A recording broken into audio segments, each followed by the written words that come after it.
Hey, what's up guys? Welcome back to my channel. If you're new here, my name is Faith and I create reselling videos to help you grow your reselling business. Today I am doing a what's sold video for the month of May. Is anyone shocked that it's already June and half the year is over? How are your 2021 goals going? Comment down below and let me know because mine, half of them are good and half of them are not so good. So let me know so maybe I don't feel so bad about myself. But today, like I said, we're doing a what's sold video. I'm going to share all of my sales metrics as well as my highest profit sales that are more like bread and butter sales, and I'm also going to share some new brands with you that are kind of fall into the bread and butter category, but maybe you're not familiar with them. This is my dog Scout, if you don't already know. And then I'm also going to share my worst sales of the month. So if you guys find this content helpful, please give this video a thumbs up and hit subscribe because it'll really support my channel. So I love to start out these videos sharing where the percentage of my sales came from. You probably already know at this point, but I'm a huge advocate for cross-listing. I sell on Poshmark, eBay, and Mercari specifically, and you'll see by these numbers why it's so important to diversify because they switch so much from month to month. It's pretty crazy. So in April, 73% of my sales came from Poshmark, 25% came from eBay, and only 2% came from Mercari, which was kind of crazy. But this month, in the month of May, 74% of my sales came from Poshmark, 12% came from eBay, and 14% came from Mercari. So every single month, the majority of my sales come from Poshmark, but eBay and Mercari really fluctuate, and when one platform underperforms, another one usually picks up the pace for it, so I've never really had a loss of income. I personally use Vendoo to cross-list, and I tell you what, honestly, Vendoo and my Rollo label printer are the two things that I wish I would have gotten / signed up for sooner. Those are the two things that I really recommend anyone who's trying to take reselling to the next level get. If you're interested, I do have a discount code in the description down below for 25% off of your first month. My average sales price this month was $54.20, and my average profit per item was $28.36. So that's actually a little bit lower than last month. However, I did have more sales, and it was my highest gross sales month and profit sales month to date. So that was so exciting for me. I hope I can continue to say that every single month and I keep seeing growth and hitting new goals. All right, let's start with sharing my highest profit sales. I definitely pay way more attention to profit. I do not care how much it sells for. I want to know how much money is hitting my bank account, and I want to get that as high as possible. So all of these sales are going to base off of the profit and not the sale price. So coming in at number one is this Ulla Johnson eyelet one shoulder dress. I am a sucker for a white dress, so I was really drawn to this right away when I was sourcing. I sold this on Poshmark for $200. It took 74 days to sell, and I sourced this from the Real for $22.36. So I made a profit of $137.64. Coming in at number two are these Nilly Lotan, really Scout. Coming in at number two are these Nilly Lotan beige wide leg linen pants. Linen wide leg pants, specifically in this beige tan color, are super popular right now, so I was super drawn to them for the style, but also Nilly Lotan is definitely a BOLO brand to be on the lookout for. I sold these on Poshmark for $180. They took 75 days to sell. I grabbed these from Nordstrom Rack and I paid $42 for them with a profit of $102. Coming in at number three is this Farm Rio dress. Absolutely gorgeous. It got so many likes. This was definitely a hot item in my closet for a while. I sold this on Poshmark for $170 and it was listed for 23 days. So I actually accidentally double sold this dress. It sold first on Mercari. This honestly doesn't really happen to me often. When I cross-list, list all the same items on Poshmark, eBay, and Mercari, so once it sells on one place, I just go and delete it right away. However, this sold on Mercari, and I went to go delete it off of Poshmark, and I had active offers on it, so I just changed the title to say sold in the title, and I just left it, and that's what I've been doing, and I've never had a problem with it until now. And someone bought the listing with the title as sold, and they bought it for, it was like $50 more than what I had sold it on Mercari for.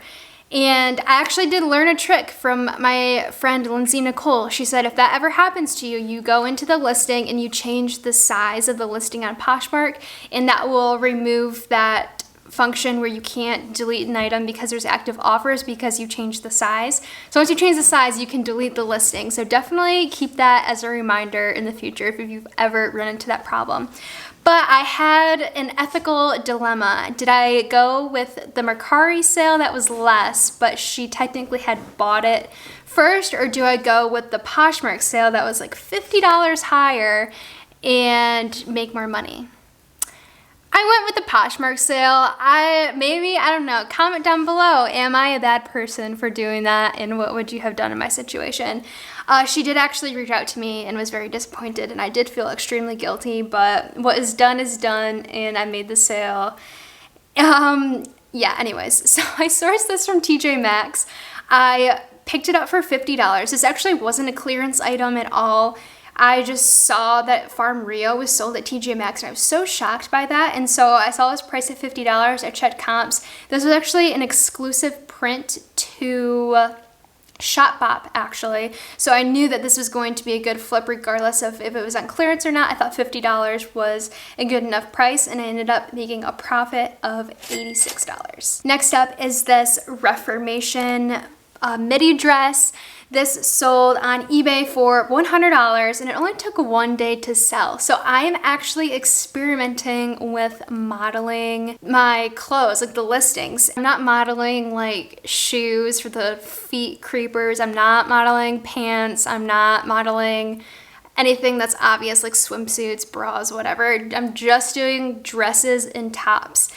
And so far, I think that it is making a difference. However, it's a little too soon for me to tell and share my experience. But so far, I really do think that it's making items sell quicker and for more money, but I will keep you posted. So this sold, like I said, on eBay for $100. After 1 day, I sourced this from Goodwill. I paid $9 for it, and I made a profit of $73.65. Next up are these new in-box Tory Burch leather pumps. I sold these on Poshmark for $162, and they sold after 165 days. I was actually kind of shocked at how long these took to sell, but I sourced these at Nordstrom Rack. I paid $50 for them, and I made a profit of $72.15. I'm gonna go ahead and share more. I usually only share 5, but I'll share 10 with you because I know you like the what sold videos, and I do too. So here's more. Number 6 is this Reformation maxi dress. I'm sure you've heard it already, but maxi dresses like this that kind of look like maybe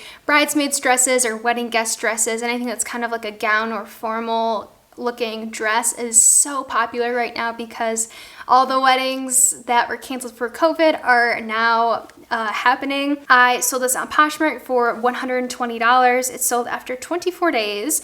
I actually sourced this from Poshmark. This is my first time ever doing it. I've attempted many times, and I can never find anything that I feel is cheap enough with the awful shipping dilemma that is Poshmark. So this is the first time I've successfully sourced from Poshmark and resold something on Poshmark.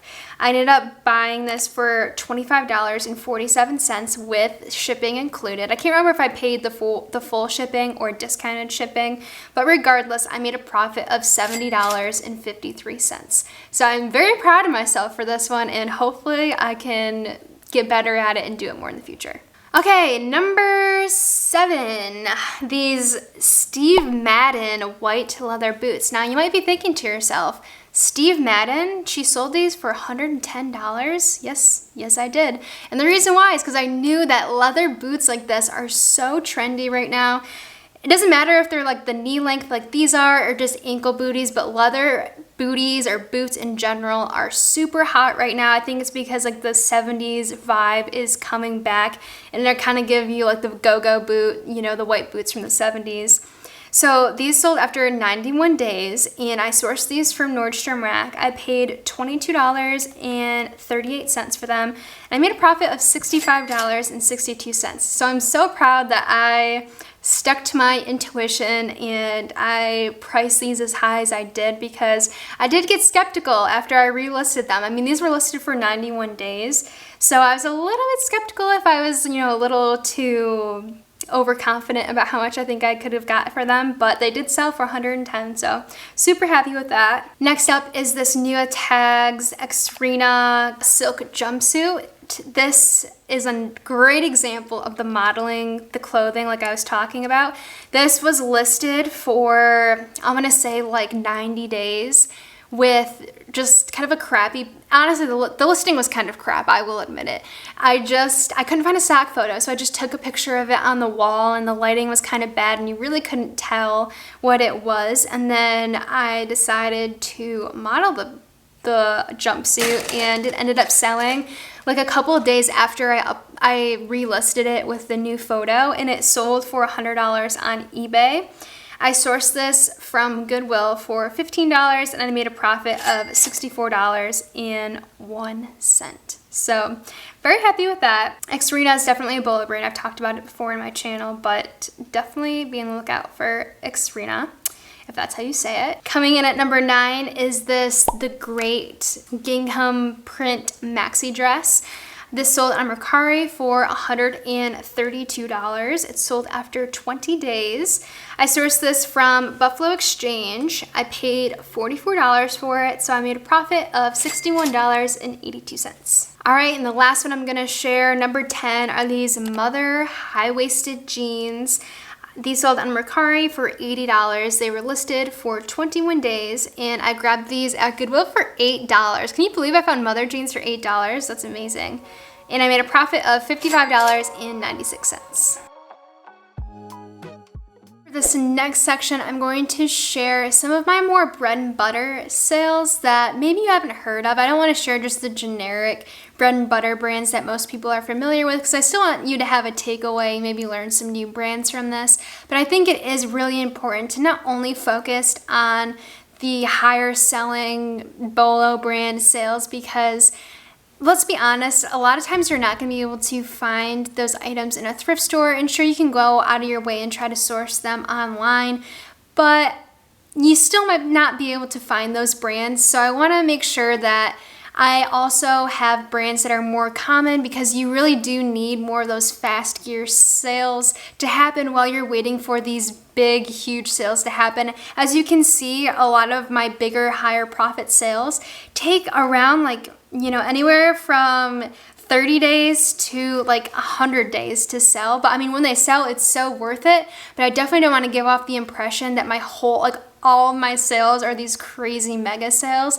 You definitely need some of those quicker flipping, fast moving sales to keep the momentum of your sales going while you're waiting for kind of those home run sales to take place. So some of my just like common bread and butter brands that you probably are aware of is Lululemon, Madewell, Everlane, Zara, Good American.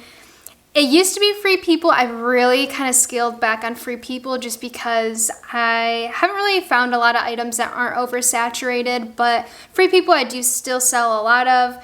And I hate to say it, but Reformation is just because of where I live in my area. It might not be for you, but those are kind of my bread and butter sales that I pick up if the comps look good. I'm really trying to get at least a $20 profit still on these items. So I am very particular with them, but those are kind of what I personally pick up as my bread and butter. So here's some sales that I want to highlight for you in this section. I'm going to start with these Everlane. They're called the Summer Wide Leg Jeans.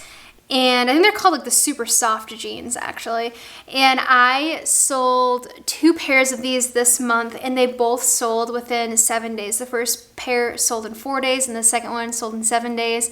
And I actually, if you watched my Nordstrom Rack haul that I posted last week, I already sold a 3rd pair of these exact same jeans. So I want to highlight these. Obviously Everlane's a bread and butter brand, but I want to highlight this style specifically because this style can also sell really really well for other brands. So it's just the wide leg kind of tan beige color pants, similar to those Nilly Lotan pants that I sold. That style is selling so well. So the first pair of these pants I sold on Poshmark for $58. It took 4 days to sell. I sourced all of them from Nordstrom Rack, and I paid $12 for these pairs, and I made a profit of $34.40 on this first pair. And then the second pair I sold on Mercari actually for $53. These took 7 days to sell, and I made a profit of $25.62. So I did make less on that pair because I do offer free shipping on Mercari, but I'm still very happy with $25.62 when I only paid $12. So definitely be on the lookout, not only just for the specific pair of Everlane, but just in general for the style. Another brand that I want to highlight is Faithful the brand. Now, Faithful the brand sells very well if you can find the right piece, and no brand sells well all the time. Definitely want to highlight that. I mean, you always have to check comps and make sure that it's a good selling style, but in general, I love selling Faithful the brand, but it does not sell for as much as I want to call it a BOLO brand, but when you hear BOLO brand, you think like a high sales price. It really doesn't sell for that much money, but it sells well if you can pick up the right item. So I sold 2 pieces by Faithful the brand this month, and I'll share them with you. The first one is this floral wrap midi dress. I actually wore this on vacation, and it sold a couple days after I got home from vacation. So I do sometimes wear the inventory and I borrow it and I still sell it, as long as, you know, I didn't mess it up or anything. But this sold on Poshmark for $77. It took 67 days to sell. I actually did source this from Crossroads, and I paid $11.50 for it after I had some store credit, and I made a profit of $50.10. And then this next piece was a floral romper. I sold this on Poshmark for $42 after 36 days. I picked this up at Goodwill. I paid $9 for it, and I made a profit of $33.60. So I do love selling Faithful the brand, just don't have unrealistic expectations for the sales price. All right, another one of my favorites are these Hoka 1-1 running shoes. I've sold many pairs, and they all sell just so incredibly fast. This pair sold on Mercari for $65. It took 18 days to sell. I picked them up at Goodwill. I paid $12 for them, and I made a profit of $44.32. That is so amazing. So definitely I would call Hoka a BOLO brand. Next up is the brand Super Down. So Super Down is sold at Revolve. Again, this is a kind of trendy item that sells fast, but not for a lot of money. So I hesitate to call it a BOLO brand because it doesn't have a high average sales price, but it really does sell so well for me, and I typically pick it up if I can get it for the right price. So this sold on Mercari for $36 after 13 days. I picked it up at Goodwill for $9, and I made a profit of $17.58. So I want to talk about my worst sales of the month. The first one I will highlight are these 9 West Espadrille sandals. I sold these on Poshmark for $20. They took 44 days to sell. I got these in liquidation, so I did not hand select these, I promise you. The cost of goods on these was $16.56, so I ended up losing 56 cents on these. However, I will say I really don't lose money on inventory ever when I'm hand selecting it. I do the total price of my liquidation including shipping, and I divide it by the number of items that I received, and every single shoe is the same cost of goods. So I have some higher end shoes and then like the not higher end shoes, but they still have the same just because that's the easiest. So I guess I technically lost money, but you know, not really in total. But anyways, moving on. Next up is this new with tags Privacy Please romper, which is a Revolve brand.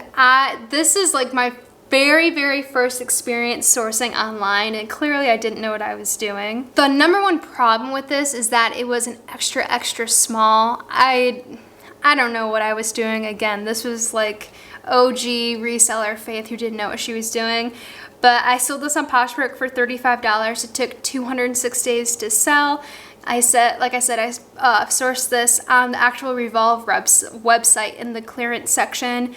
I paid $26.10 for it, so I made a profit of $1.90. So honestly, at that point, I was just ready to see it go, and I was happy that I at least broke even. So definitely do not recommend picking up size extra, extra small. Next up is this new without tags Leith peplum top. I sold this on Poshmark for $15. I actually ran a sale in my closet at the middle of the month because sales were kind of a little bit slower, I felt like. So I did a buy one get one sale over on my Instagram for anything under $50, and this was something that sold. So it sold for $15. It took 182 days to sell. And I got this in liquidation. Again, same story as those 9 West wedges. My cost of goods was $8.75, so I made a profit of $3.25. Next is this Zara new tags blouse. I sold this on eBay for $18. It took 92 days to sell. I sourced this from Goodwill for $8, and I made a profit of $3.57. So this, I mentioned Zara as a bread and butter item for me, but you really got to be particular of what you pick up. This is a great example of something that I definitely would not pick up again. It just wasn't a Zara piece that performed very well, so I definitely learned my lesson on this one, but I still made a profit on it, even though it was very small. And then lastly are these Treasure and Bond wedges. I sold these on Poshmark for $30. They took 63 days to sell. Again, got these in liquidation, and my cost of goods was $16.56, so I made a profit of $7.44. So as you can see, yeah, you see some crazy, amazing stories with liquidation, but this, oh, I just ate my hair. But this is kind of the reality of what you kind of have to deal with. Is there's a lot of not amazing inventory. There's also damages, which we don't even want to get into that, but you got to put up with some of these items that you just kind of got to move to get your money back on, and then you also are going to have some amazing items that you make huge profits on. So it's definitely not all rainbows and sunshine on liquidation, and yeah. Okay, so now I'm going to talk about my takeaways for the month. So going back to my highest profit sales, if you noticed, majority of them, actually 80% of all of my highest profits, of my top 10 highest profit sales, were sourced from either the real or buy sell trade, or just sourced online in some capacity. So that shows you that hand selecting and paying a little bit more for items that are going to flip for higher really pays off. So I'm going to really continue to try to dial in on that and sourcing more online and from buy sell trade stores. But with that being said, I also really want to dial in more into what my bread and butter sales are, and really trying to have a sourcing strategy specifically for bread and butter items. I heard the Posh Hanger say this a little bit ago, and it really resonated with me. She said you have to have fast gear sales and slow gear sales. So you have to have, the fast turning sales that are going to keep the momentum and the cash flow going, keyword cash flow, so that you have the money and you have the time to sit on those slower sales that are going to give you higher profits and require less work. But you really can't, in my opinion, have all these high-end slower sales. I mean, you can, I guess. You never say never. I'm sure there's people who do it, but it really is so helpful to have fast-moving, more bread and butter sales to keep that money coming in and keep sales flowing while you're waiting on these big payouts. So I'm really trying to, I've focused a lot this past year on trying to nail down the higher end items and the high end sales and raising my average sales price, but I really need to take a step back and kind of focus on my sourcing strategy for these bread and butter items, and really trying to find items that really try to sell for a profit of like $20 to $30, and figuring out how I can integrate both together and have them work hand in hand. And then lastly, I also want to spend more time on eBay and Mercari. As I mentioned, I do cross-list with Vendu over there, but honestly, once I cross-list it, I kind of just forget it and I delete items when needed, but I really don't put any additional effort into it, and I really want to start doing that because it really doesn't take that much more effort, and I think it will pay off. So some of the things I'm going to work on is promoting more listings on eBay and Mercari and doing that more continuously, and then also relisting on both eBay and Mercari. On eBay specifically, what you need to do is end an item and then sell similar before it just relists, because I guess that's better for the algorithm. So those are kind of the things I'm going to focus on some of the other platforms. So every morning while I'm doing my listings, I'm also going to take time and work on those other platforms to try to see those grow in sales as well as my Poshmark. Alright, that's all I have for you guys today. I hope you enjoyed this video. I really appreciate you guys so much, and every single comment that you guys leave, honestly, it makes my day. So just thank you guys so much for watching. It really does mean a lot. I hope you enjoyed again, and I will see you guys next week.